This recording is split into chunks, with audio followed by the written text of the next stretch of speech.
नमस्कार दोस्त। आज मैं आपको बताऊंगा कि अगर आपका मोबाइल कहीं गुम हो जाता है, खो जाता है या फिर आपका मोबाइल कहीं चोरी हो जाता है तो उस कंडीशन में आप अपने खोए हुए मोबाइल को घर बैठे ही परमानेंटली कैसे ब्लॉक कर सकते हैं ताकि वो खोया हुआ मोबाइल किसी भी काम का ना रहे। लेकिन दोस्त, इस प्रोसेस को करने से पहले आपको दो काम और करना है। सबसे पहला काम, आपने अपने मोबाइल में जो मोबाइल आपका खो गया है उस मोबाइल में जो सिम कार्ड लगा रखे हो ना, उस सिम कार्ड का एक डुप्लीकेट फोटो कॉपी निकलवा लीजिए ताकि आगे आपके उस नंबर पर ओटीपी आएगा और उस ओटीपी के जरिए वेरिफिकेशन किया जाएगा। ठीक है, सबसे पहला काम आपको डुप्लीकेट कॉपी निकलवा लेना है। उसके बाद दूसरा काम, आप जो है अपने खोए हुए मोबाइल के लिए पुलिस स्टेशन में जो है वो पुलिस कंप्लेंट कर दीजिए कि मेरा मोबाइल खो गया है, मेरे मोबाइल का IMEI नंबर ये था, उस मोबाइल में ये सिम कार्ड लगा हुआ था। आप सारा कुछ वहां पर दर्ज कीजिए और पुलिस कंप्लेंट कर दीजिए। पुलिस कंप्लेंट करने के लिए आपको पुलिस स्टेशन जाने की जरूरत नहीं पड़ेगी, आपको घर बैठे ये सारा काम करना है। अगर आपको पुलिस कंप्लेंट करने नहीं आता घर बैठे तो मुझे कमेंट करना, उस पर भी मैं एक वीडियो बना दूंगा। ठीक है, जब ये सारा काम आप लोग कर लोगे उसके बाद बात आती है कि अब हम अपने मोबाइल को ब्लॉक कैसे करें परमानेंटली ताकि चोर के हाथ में जाने के बाद भी या फिर कहीं खो जाने के बाद भी उस मोबाइल को कोई भी बंदा एक्सेस ना कर पाए। तो दोस्तों, उसके लिए आपको चलना होगा मोबाइल के स्क्रीन की ओर। तो चलिए चलते हैं मोबाइल के स्क्रीन की ओर। तो भाई, अगर आप लोग भी अपने खोए हुए मोबाइल या फिर चोरी हो गए मोबाइल को परमानेंटली ब्लॉक करवाना चाहते हैं ताकि अगर आपका मोबाइल किसी चोर के हाथ लगे या फिर किसी भी थर्ड पार्टी पर्सन के हाथ लगे तो उसको ये लगे कि ये जो मोबाइल है वो पूरी तरह से बेकार है, खराब है, मेरे किसी भी काम का नहीं है, तो आप बिल्कुल ही आसानी से ऐसा कर सकते हैं। आप अपने मोबाइल को परमानेंटली ब्लॉक कर सकते हैं घर बैठे बैठे।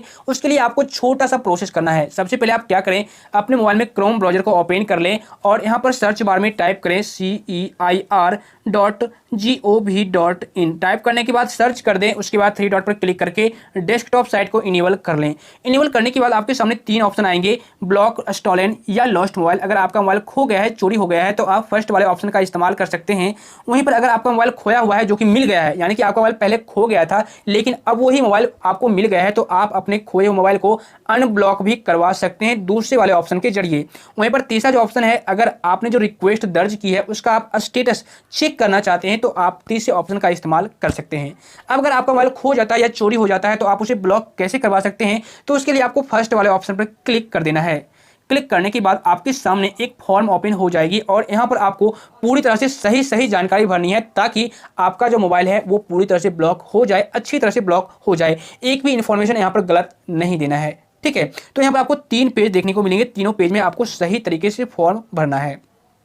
इन्फॉर्मेशन आप सही तरीके से दीजिएगा। सबसे पहले पेज में है डिवाइस इन्फॉर्मेशन। यहाँ पर आपको अपने डिवाइस का जो कि खो चुका है उसका सही तरीके से यहाँ पर इन्फॉर्मेशन फिलअप करना है। पहला पॉइंट है मोबाइल नंबर और दूसरा भी पॉइंट है मोबाइल नंबर 2। अगर आपने अपने इस मोबाइल में 2 सिम कार्ड लगा रखा है तो दोनों सिम कार्ड का नंबर यहाँ पर इनपुट कर दीजिए, या फिर अगर आपने मोबाइल में एक ही सिम कार्ड लगा रखा था तो उस सिम कार्ड का नंबर यहाँ पर मोबाइल नंबर 1 में इनपुट कर दीजिए। ये रहा फर्स्ट पॉइंट। अब बात करते हैं सेकेंड पॉइंट की। आपके मोबाइल का जो IMEI नंबर है जो कि 15 डिजिट का होता है, उस IMEI नंबर को यहाँ पर इनपुट कर दीजिए IMEI 1 और IMEI 2 में, क्योंकि हर एक मोबाइल का 2 IMEI नंबर होता है। ठीक है, उसके बाद यहाँ पर डिवाइस ब्रांड, यानी कि आपका जो मोबाइल है वो किस कंपनी के है वो आपको यहाँ पर इनपुट कर देना है। ठीक है, उसके बाद आता है डिवाइस मॉडल। हर एक मोबाइल का अपना अपना मॉडल नंबर होता है। जैसे मैं ओप्पो का यूज करता हूं तो ओप्पो F11 मेरा मोबाइल का मॉडल है, और भी कई सारे ओप्पो के आते हैं, ओप्पो A37FW, ओप्पो A37F, यानी कि हर एक ब्रांड का, हर एक मोबाइल का अपना अपना मॉडल नंबर होता है। वो मॉडल नंबर यहाँ पर इनपुट कर देना है। उसके बाद आपने जो मोबाइल खरीदी थी,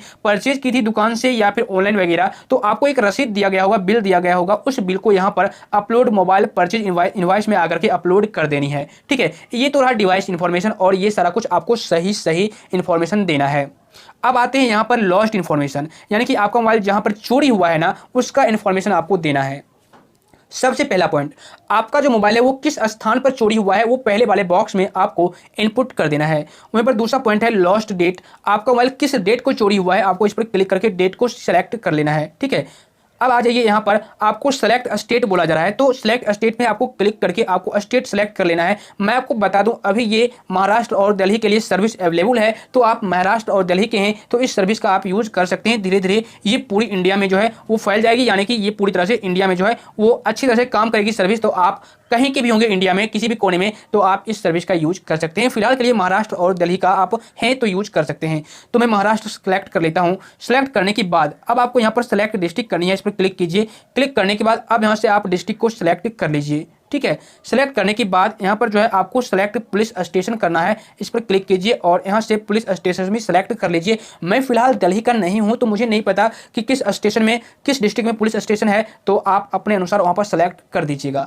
उसके बाद पुलिस कंप्लेंट नंबर, जैसा कि मैंने आपको पीछे ही बता दिया कि आप सबसे पहले पुलिस स्टेशन में जाकर के कंप्लेंट कर दीजिए कि मेरा मोबाइल खो चुका है। तो वहाँ पर आपको एक रिक्वेस्ट आईडी दी जाएगी, सॉरी आपको वहां पर एक कंप्लेंट नंबर दिया जाएगा जो कि यहां पर आपको इनपुट कर देना है, ठीक है। उसके बाद यहां पर अपलोड पुलिस कंप्लेंट, यानी कि आपको जो पुलिस कंप्लेंट नंबर दिया जाएगा ना, उसको उसका जो फाइल है वो आपको यहां पर ऐड कर देना है। और अगर और भी ज़्यादा पुलिस कंप्लेंट फाइल यहां पर ऐड करना चाहते हैं तो ऐड मोर कंप्लेंट पर क्लिक कर सकते हैं, ठीक है। ये रहा लॉस्ट इन्फॉर्मेशन की जानकारी, यहाँ पर आपको ये सारा इन्फॉर्मेशन डालना ही पड़ेगा। उसके बाद नीचे चले आइए, यहाँ पर आपको एक ऑप्शन दिखेगा मोबाइल ओनर पर्सनल इन्फॉर्मेशन, यानी कि आपने जो मोबाइल खोया है, अगर वो मोबाइल आपके नाम का है या फिर जिसका भी मोबाइल है उसका आप यहाँ पर इन्फॉर्मेशन सही तरीके से इनपुट कर दीजिए। पहला पॉइंट, यहाँ पर आपको ओनर नेम डालना है, यानी कि वो जो मोबाइल है वो किसका मोबाइल था, किसके नाम पर था, वो आपको यहाँ पर इनपुट कर देना है। उसके बाद उस ओनर का एड्रेस क्या है यहाँ पर आपको इनपुट कर देना है, जो भी आप यहाँ पर एड्रेस डालोगे यहाँ पर इनपुट हो जाएगा। उसके बाद आपको अपलोड आइडेंटिटी, यानी कि आपको अपना एक पहचान पत्र डालना है, इस पर क्लिक कीजिए। क्लिक करने के बाद आपके पास आधार कार्ड हो, पैन कार्ड हो, वोटर आई कार्ड हो, ड्राइविंग लाइसेंस हो, तो आप यहाँ पर सेलेक्ट कर सकते हैं। मैं फिलहाल आधार ID सेलेक्ट कर देता हूँ, ठीक है। उसके बाद यहाँ पर आपको आधार कार्ड का जो फाइल है, फोटो है, वो यहाँ पर अपलोड करनी है। चूज फाइल पर क्लिक करके एक फोटो क्लिक कर लेना अपने मोबाइल में आधार कार्ड का, और उस आधार कार्ड को यहाँ पर अपलोड कर देना, ठीक है। उसके बाद आपने जो आधार नंबर सेलेक्ट किया है या फिर आप पैन कार्ड सेलेक्ट किए हो या फिर जो भी आप वहां पर अपलोड आइडेंटिटी में सेलेक्ट किए हो, उसका आपको यहां पर आइडेंटिटी नंबर में नंबर इनपुट कर देना है, ठीक है। उसके बाद यहां पर ईमेल आईडी आपको इनपुट कर देनी है। उसके बाद यहां पर ऑटोमेटिक आपका मोबाइल नंबर ले लिया जाएगा जो कि आपने ऊपर में फिलअप किया था, मोबाइल नंबर फॉर OTP। उसके बाद आपको यहाँ पर टिक मार्क लगा देना है, यहाँ पर डिक्लेरेशन के लिए टिक मार्क। इससे ये होता है, इसका मतलब ये होता है कि आपने जो ऊपर में पूरी तरह से जानकारी दी है वो सारी जानकारी सही है, मैं इससे सहमत हूँ। उसके बाद आपको टिक लगा करके यहाँ पर सबमिट पर क्लिक कर देना है। जैसे ही सबमिट पर क्लिक करोगे आपका जो फॉर्म है वो सबमिट हो जाएगा। उसके बाद आपको एक रिक्वेस्ट ID दी जाएगी, ठीक है। उसके बाद थोड़ा देर के बाद आपका जो मोबाइल है या फिर कुछ घंटे के बाद आपका मोबाइल पूरी तरह से परमानेंटली ब्लॉक कर दिया जाएगा। तो ये प्रोसेस है पूरी तरह से अपने मोबाइल को परमानेंटली ब्लॉक करवाने का, ठीक है। लेकिन अगर आपका मोबाइल मिल जाता है, यानी कि आपका मोबाइल पहले खो चुका था लेकिन खोया हुआ मोबाइल अब मिल गया है, तो आप अनब्लॉक भी करवा सकते हैं। अनब्लॉक वाले ऑप्शन पर क्लिक कीजिए, अनब्लॉक फाउंड मोबाइल, इस पर क्लिक कीजिए।